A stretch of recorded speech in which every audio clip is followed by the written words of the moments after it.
My true story, from Pennsylvania. I raised their children for 10 years. On my birthday, they took a cruise without me. I took the title deed instead. "Mama, here," she said, tossing a folded slip of paper at my chest. "Buy yourself something sweet if you really need to celebrate." It fluttered to the ground like a dead leaf. I bent down, picked it up, and stared at the bold red print. A grocery coupon. $2 off a red velvet cake. Valid Monday through Wednesday only. Today was Friday. I looked back at her, standing there with her designer sunglasses perched on her head like a crown, her luggage zipped tight beside the door. "I left $5 on the counter too. That should cover it," she added, already turning away. I did not speak. I turned to my son instead. He stood with his keys in his hand, rocking slightly on his heels, pretending to check the time. I didn't need much, just a look, a word, a sign that I was more than invisible. But he didn't flinch. He didn't even meet my eyes. "Old hag deserves it," he muttered under his breath, just loud enough for me to hear. The words settled into me like dust, slow and heavy. Outside, the kids were already climbing into the car. One of them called for Tofu. The little dog scurried past my feet, tail wagging, eager to join the noise. Then he stopped and looked back at me. "Pa's got you, Tofu," my grandson shouted. "She'll take care of you while we're gone." My son waved without looking. My daughter-in-law called out, "Don't let him eat anything weird, and make sure he gets his walk. He's been shedding from stress." And just like that, the front door closed. The engine started, they were gone. I stood there, holding the coupon. My hand trembled a little, but not from age. I walked slowly into the kitchen. The silence in the house had a different tone now. It wasn't peace. It was abandonment, plain and sharp. The cake sat on the counter. I had made it that morning, just like I always did for birthdays. Chocolate with dark fudge frosting, my late husband's favorite. And mine. I had baked it before I knew they were leaving, before I realized I wasn't invited. I cut a slice, sat down, ate without tasting. The crumb stuck in my throat, like the memory of something I'd rather forget. My eyes drifted to the fridge, where a wrinkled $5 bill was pinned under a grocery list. I stood, walked back toward the narrow hallway, and entered what they called the Nook. Once upon a time, it was a laundry room.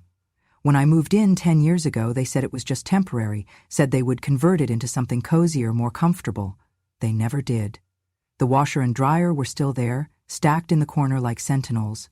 I kneeled slowly, wincing at the ache in my joints, and pried up the loose floorboard beneath my bed. My fingers found the plastic-wrapped folder I had hidden years ago. I pulled it out, stood, and brushed off the dust. The name on the front was still there, engraved in faded gold. Ruth Annette Simmons. I opened it and stared at the document inside. It was the original title deed. Purchased in 1982. My name, and my name only. Back then, my husband and I had just paid off the last of our debts. We used the settlement I won from a wrongful termination case, years of back pay. Enough to put a down payment on this very house. We bought it together, but it was only my name on the paperwork. He insisted, just in case, he'd said. So you always have something that is yours, even if the world forgets who you are. They had forgotten. Or maybe they never knew. Maybe I never told them. Maybe I thought that if I just loved them enough, if I gave everything, my time, my savings, my silence, they would remember that I was more than the woman in the Nook. But paper remembers. Signatures do not forget. I closed the folder and held it to my chest. I walked back to the kitchen, past Tofu curled on the floor, past the cold slice of cake I hadn't finished. I placed the folder on the table, smoothed it flat. Then I taped the coupon beside it and the $5 bill just above. I stared at the absurd altar I had just made. My birthday gift, a deed, a coupon, and a crumpled bill. Outside, the sun had started to set. I pulled open the curtains. The front yard was quiet, the neighborhood empty as if holding its breath. 7 days. That was how long they would be gone. 7 days was enough. I didn't need cake. I didn't need candles. This year, I would give myself something better. This year, I would give myself back. I never planned to live with them. When John passed, I thought I would stay in the little house we built together, quiet, modest, filled with photographs and hand-me-downs, with a rose bush in the back that bloomed twice each spring. But things changed quickly.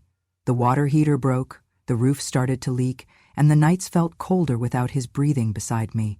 My son called 2 weeks after the funeral. He said, "You shouldn't be alone, Mom. Come stay with us for a while. Until you feel better." I wanted to believe it came from love. I wanted to. When I arrived, they showed me the laundry room. "It's not much," my daughter-in-law said, gesturing toward the cramped space tucked behind the kitchen. "But it's quiet, and at your age stairs might be tricky." There was a cot with a thin blanket, a shelf of detergent, and a curtain strung across the doorway where a door used to be. "I'll be fine," I said, because that's what mothers say. I didn't move in with them to be a burden. I came to help. She was pregnant with their second, overwhelmed by the first. He was working long hours, and the baby cried through the night. I offered to take over the 2 a.m. feedings, then the 5 a.m. ones, then all of them. Before long, they stopped setting alarms. When she went into labor early, I stayed home with the toddler. When the toddler had colic, I carried him around the house in circles until my back ached and my arms went numb. When she went back to work, I did the drop-offs and pickups, packed the lunches, signed the permission slips, sat through cold bleachers at soccer games and late-night science fairs. She lost her job the 3rd year I was there. The company downsized. She was devastated. My son took on more hours. Money got tight. They whispered about bills at the dinner table when they thought I couldn't hear. I started paying out of pocket, small things at first, a field trip, new shoes. Then one day the preschool called to say the tuition was past due. I paid it. I didn't tell them. I just wanted to help. But once I did it once, it became expected. My Social Security went to daycare, then to after-school activities, then to summer camp. When the car broke down, I handed over my savings. When she needed a new laptop, I used the emergency fund I had set aside for hospital bills. They thanked me the first few times. But thanks, like milk, expires. After a while, I was just part of the machine, quiet, reliable, background. They started referring to the house as theirs. "Our home," she would say to her friends. "We renovated the kitchen last fall, knocked out the wall for more light. I painted that kitchen. I cleaned that wall before they demolished it." Once, I asked gently, "Do you still have the deed?" She waved it off. "Somewhere in storage. It's just paperwork, Ruth." Ruth. Not Mom, not Grandma, just Ruth. The boys grew. From soft-headed toddlers to eye-rolling preteens, I helped with math homework, baked cookies for school fundraisers, stayed up late to sew costumes they forgot to mention until the night before the play. I was there for every milestone, every loose tooth, every flu, every heartbreak. But children learn from what they see. One afternoon, I overheard my youngest grandson on the phone with a friend. "She lives in the laundry room," he said, laughing. "Yeah, no, she's not like part of the family or anything. She's just old." My parents didn't want to put her in a home. I sat in that laundry room for hours after that.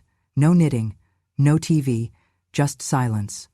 I stared at the detergent bottle on the shelf above me and the water stain in the ceiling that shaped itself like a heart, mocking me. It wasn't the boy's fault. He was just repeating what he had heard.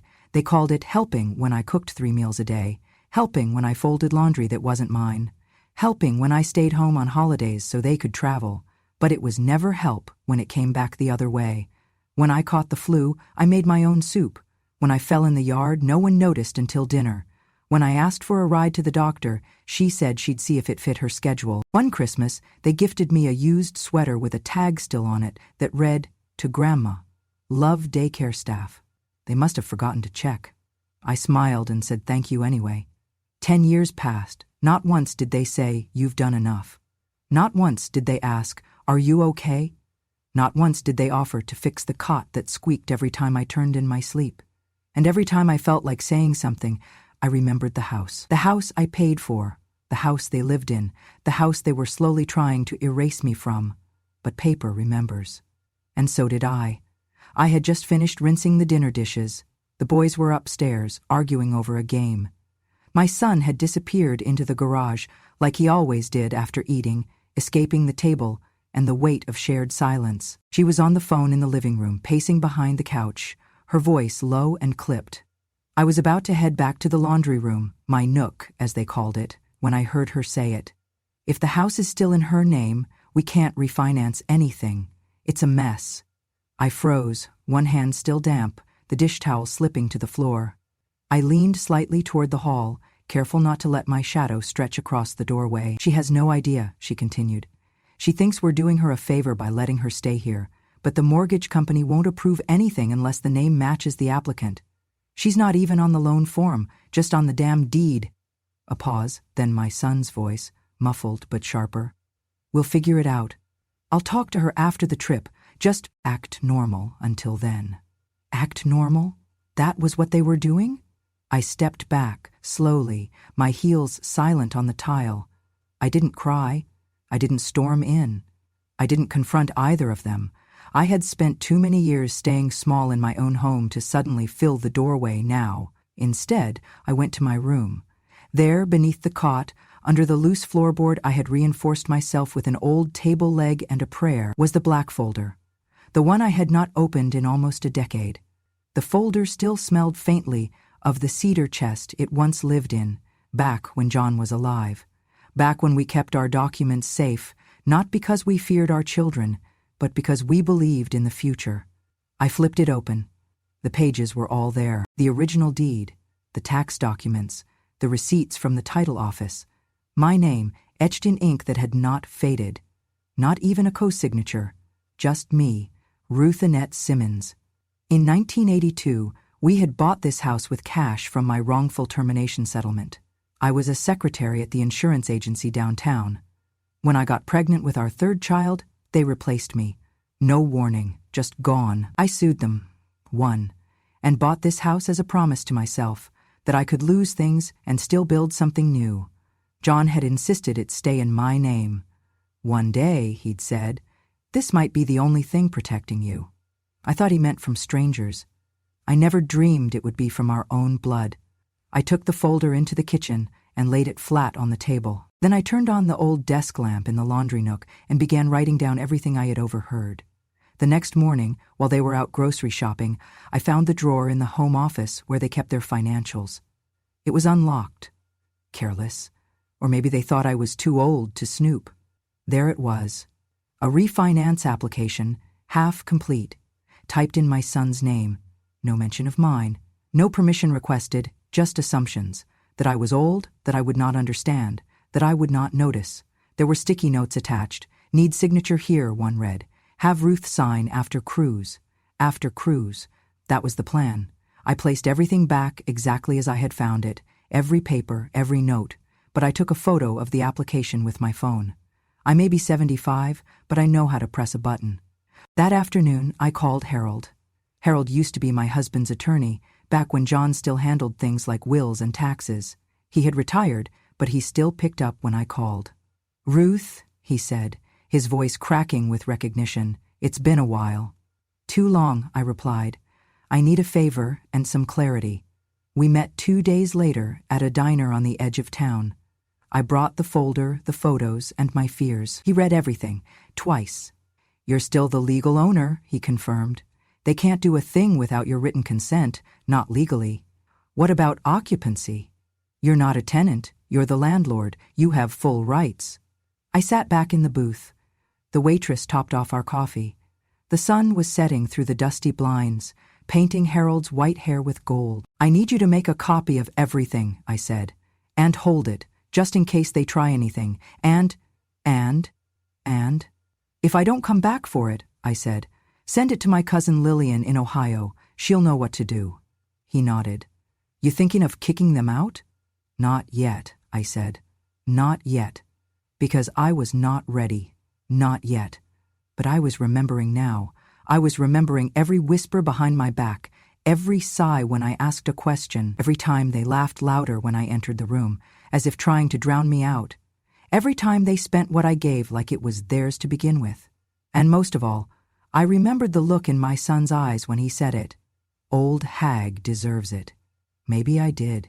Deserved this moment. Deserved to see them clearly at last. Deserved to stand on something I built with my own hands and savings and suffering.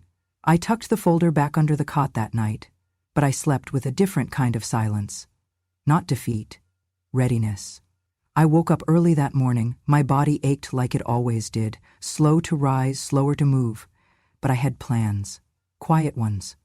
The house was still empty. They had left 2 days earlier, their luggage stuffed with matching outfits, sun hats, and promises of self-care. The boys had waved goodbye like they were going off to camp. No one said anything about my birthday. That was fine. I cleaned the kitchen first, humming an old tune that used to make John tap the table with his fingers.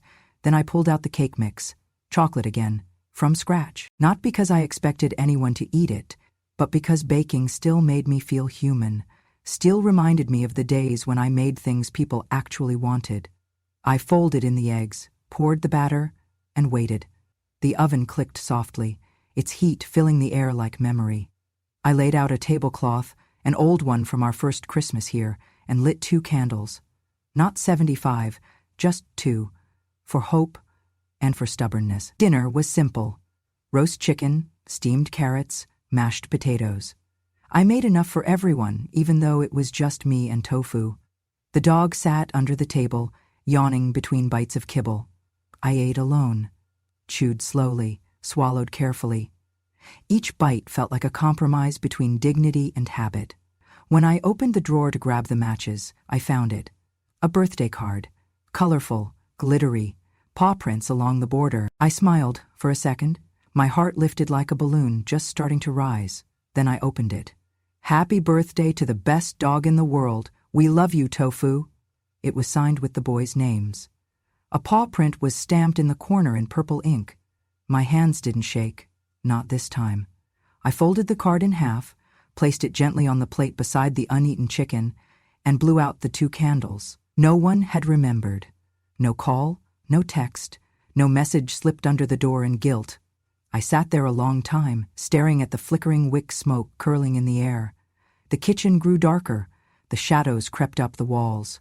Tofu whined once, then settled again. I pushed my plate away, stood, walked to the nook. I took out the notebook, the one with the blue cover and bent corners. Inside I wrote slowly, 1 line at a time. I was born on this day 75 years ago.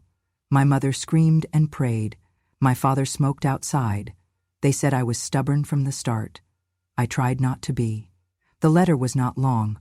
3 pages. A record. A goodbye. A soft exhale of a life that had become smaller and smaller, like a room with shrinking walls, but I could not finish it. Halfway through the last page I stopped. There was something unfinished, something louder than grief, louder than silence, a pulse, a truth, a question. Was this all? Was this how it ended? Invisible in the same home I had built, discarded on the same floor I had mopped, erased inside the same walls I had painted with love and sacrifice? No. I stood up, walked to the table, looked at the dog's birthday card again, and I laughed. For the first time in years I let myself laugh. A dry, bitter, hollow sound, like leaves crunching under old boots. They had remembered the dog, they had printed his name in glitter, and they had not remembered me. I took the card and taped it to the fridge, beside the $5 bill and the coupon. My altar of reminders. Then I went to the closet, pulled out the file folder, sat down, and opened my laptop. I began to type. Not a letter this time, not a suicide note, a plan. Because I was not done. Not yet.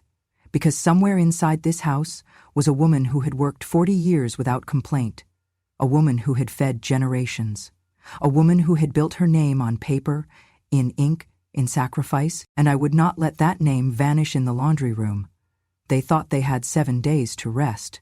I had 7 days to rise. The next morning I called Harold again. This time my voice didn't tremble, my hand didn't hesitate on the keypad. I gave him the details, calmly and clearly, like I was reciting a grocery list. He listened without interrupting.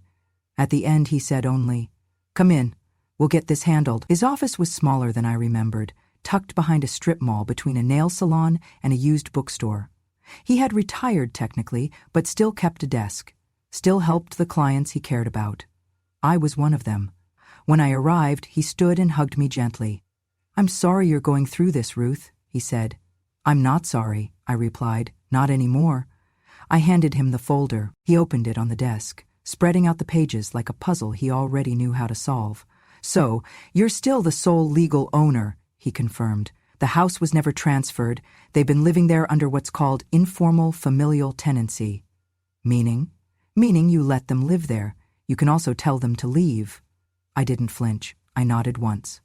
"I don't want to fight," I said. "I don't want police. I don't want yelling or drama or—" I paused. Tears. He smiled gently. "Then we do it by the book. You issue a termination of tenancy notice under the Pennsylvania landlord-tenant law. You give them 30 days to vacate. You're not evicting, you're reclaiming. It's clean, it's legal, and it's quiet. Quiet. Just like me." Harold drafted the letter right then and there, typed it slowly, letting the words fall like stones into place. It wasn't cruel. It wasn't angry. It was just final. "Dear Mr. and Mrs. Simmons, this is formal notification that your informal tenancy at 147 Hazel Ridge Lane is hereby terminated, effective 30 days from the receipt of this notice. Please remove all personal belongings and vacate the premises by that date." The letter was neutral, but I wasn't done yet. "I want to transfer the house," I said.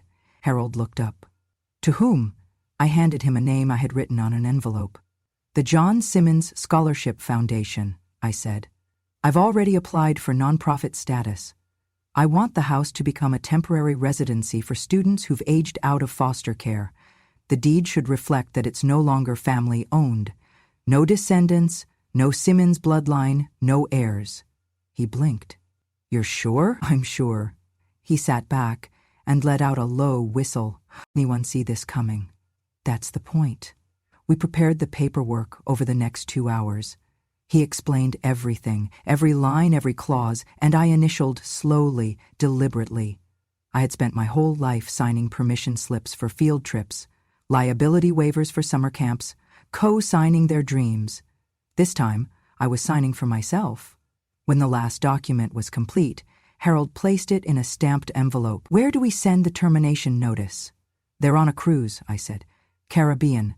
I have the ship's name and itinerary. They're stopping in St. Thomas next." Harold raised an eyebrow. "You want to deliver it there?" "They deserve to be somewhere beautiful when they learn they no longer live somewhere they've desecrated." He nodded. "Then we'll send a certified copy to the ship's mail drop and another to their email accounts. We'll cover our bases." I left his office feeling something strange. Lighter. Not vindicated, not yet, but certain. The sun was warm on my skin. I stopped at the bakery and bought a chocolate cupcake with a little swirl of frosting. I sat on a bench outside the post office and ate it slowly, licking the icing off the spoon like I used to when I was a girl, and the world still felt honest. That night, I cleaned the kitchen one last time.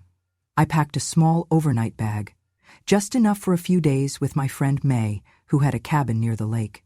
I fed Tofu. I left a note for the neighbor, asking her to check in on him. Then I went to the fridge. I took down the $5 bill, the coupon, the birthday card for the dog. I folded them carefully and placed them in a box labeled remains. I didn't cry. I slept. Deeply. When I woke, the sun was already climbing, and a copy of the termination letter was waiting in my email inbox with Harold's message attached. "Delivered. 30 days starts now." I made tea, sat in the quiet, and began to wait. The first thing I heard was laughter, high-pitched, carefree, echoing through the driveway like music from a world I no longer belonged to. Car doors slammed. Wheels rolled against concrete. Keys jingled. I sat in the kitchen, calm tea steeping beside me. The letter sat on the table, unopened. Not by me, I already knew what it said. It waited for them. They burst through the front door just like they always did, like it was theirs. My daughter-in-law's voice rang out first. God, I missed our kitchen. The food on that ship was awful. I'm never trusting Yelp reviews again. My son followed, dragging 2 oversized suitcases. He kicked the door shut behind him, then stopped. His hand was still on the handle when he saw the envelope. "What's this?" he asked, squinting at the heavy cream paper with the embossed return address. She didn't wait. She snatched it off the table, tore it open like it was junk mail. I watched her face change. Confusion, frown, panic. She read faster, then slower, as if speed could change the meaning of what she held. My son leaned over her shoulder, took it from her hands, scanned it. His jaw clenched. His ears flushed. "What the hell is this, Mom?" I didn't rise. I didn't flinch. "It's a notice of termination," I said. "You have 30 days to leave." His voice cracked. "You're evicting us?" "No," I said. "I'm reclaiming what I built, what you tried to steal." She stepped forward, waving the letter like a flag. "You can't just kick us out. This is our house." I looked around slowly. Funny, because it still has my name on every legal document. She shook the letter in my face. "We made this a home. We repainted, we remodeled, we made it livable again. And in return, I gave you 10 years of labor," I said, my voice still steady. "I cooked. I cleaned. I raised your children. I paid your bills. And then you planned to take what was left." "That's not true," she snapped. I didn't respond. I stood, walked slowly to the end table in the hallway, opened the drawer, and pulled out a small voice recorder. I pressed play. My own voice was faint, then hers, unmistakable. "If the house is still in her name, we can't refinance anything. It's a mess, then my son. We'll figure it out. I'll talk to her after the trip. Just act normal until then." The room fell into silence. She turned pale. He didn't move. "You were spying on us," he whispered. "I was listening," I said. "There's a difference." He exploded then. His fist slammed against the table. "You're destroying this family over a house? Over a technicality?" I stared at him. My son. The boy I had once carried on my hip through hospital visits and school plays. The man who had watched me sleep on a cot beside a washing machine and said nothing. "You think this is about a house?" I asked, my voice firmer now. "You think I'm doing this because of drywall and deed records?" He didn't answer. "It's not about a house," I continued. "It's about the fact that I once believed you had character, that you would never reduce your mother to a signature on a refinance form, that you would never speak of me like I was just another problem to be handled quietly." She tried again, softer this time. "We didn't mean it like that. We were under stress." "No," I said. "You meant it exactly like that. And that's why it matters." She looked down. He crossed his arms, still seething. I stepped forward.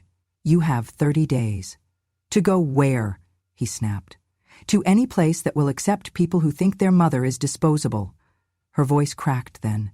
"The kids, what are we supposed to tell the boys?"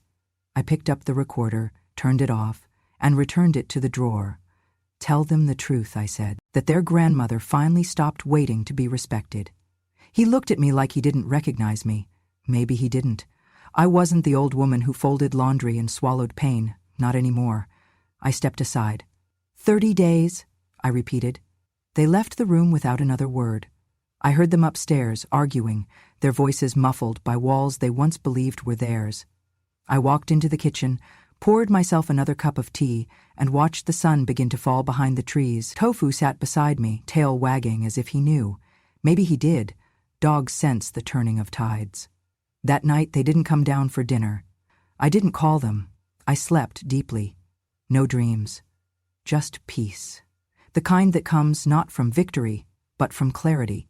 From truth, from knowing that silence, when broken with purpose, can be the loudest sound of all. It was nearly midnight when I heard the soft knock at the side door. 3 gentle taps, familiar, hesitant. I knew that rhythm. It belonged to my grandson. I opened the door quietly, and there he stood, shoulders hunched, hoodie pulled up, as if hiding from the night or himself. "Can I come in?" he asked, his voice barely above a whisper. I nodded and stepped aside. He followed me into the kitchen, the same kitchen where I had once fed him oatmeal when he had the flu, where I had held him through thunderstorms, humming lullabies no one remembered but me. We sat at the table. He looked at his hands, twisted his fingers. "Grandma," he said, "why did you do it? Why now?" I reached into the drawer near the fridge and pulled out a weathered envelope, one I had kept hidden for decades. I slid it across the table toward him. He opened it slowly, the creases cracking like old bones. The letter was from his grandfather, my late husband, written nearly 30 years ago. "If there comes a day," he read aloud, "when your voice no longer carries weight in your own home, then use it louder. Take back your place. Do not vanish. Do not shrink. You are not furniture. You are the foundation. He looked up at me, eyes glistening. He wrote this for you?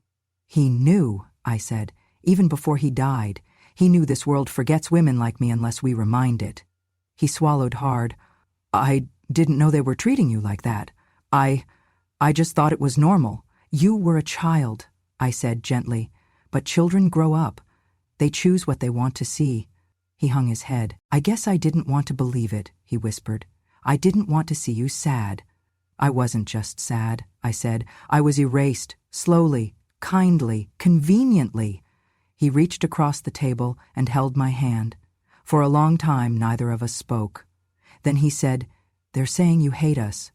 I smiled faintly. I don't hate anyone. I just stopped waiting to be loved properly. A few minutes later, he stood to leave. At the door, he turned back. "Will you ever come back?" I never left, I said.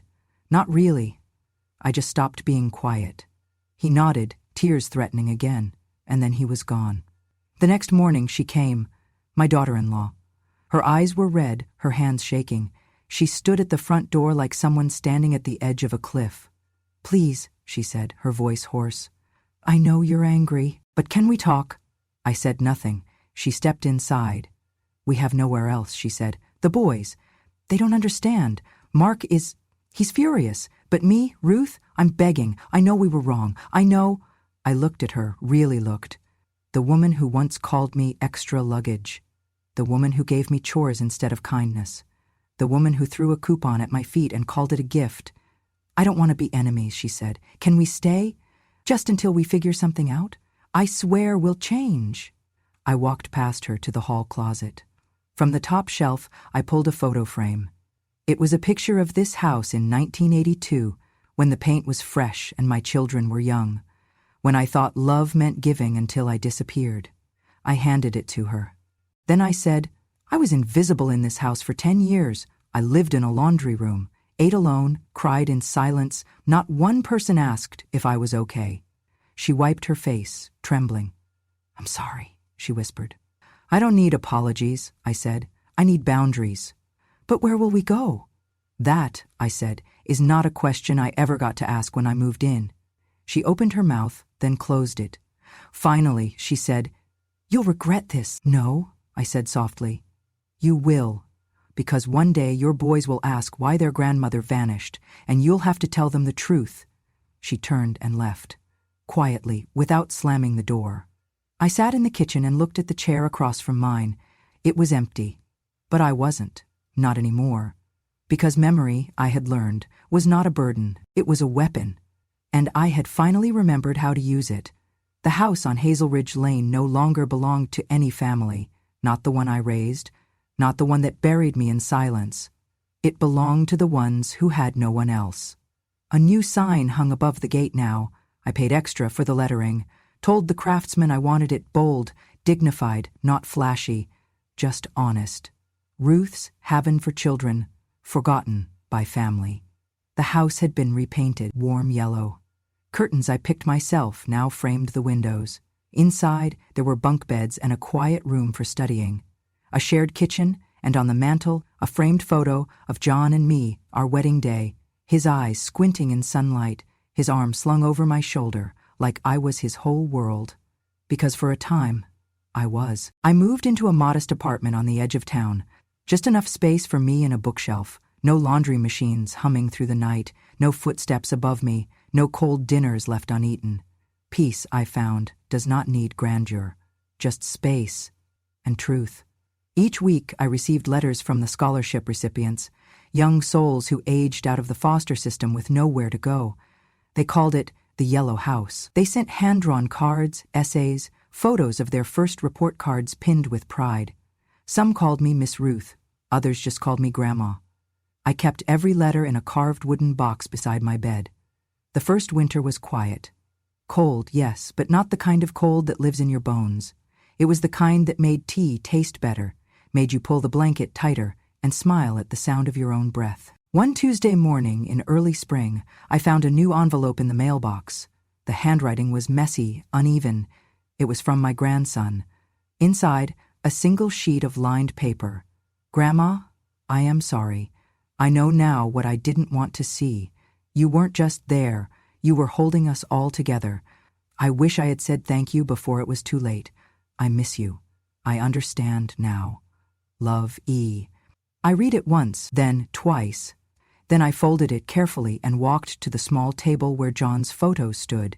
His ashes rested beneath, in the urn he picked himself, with that same old smirk.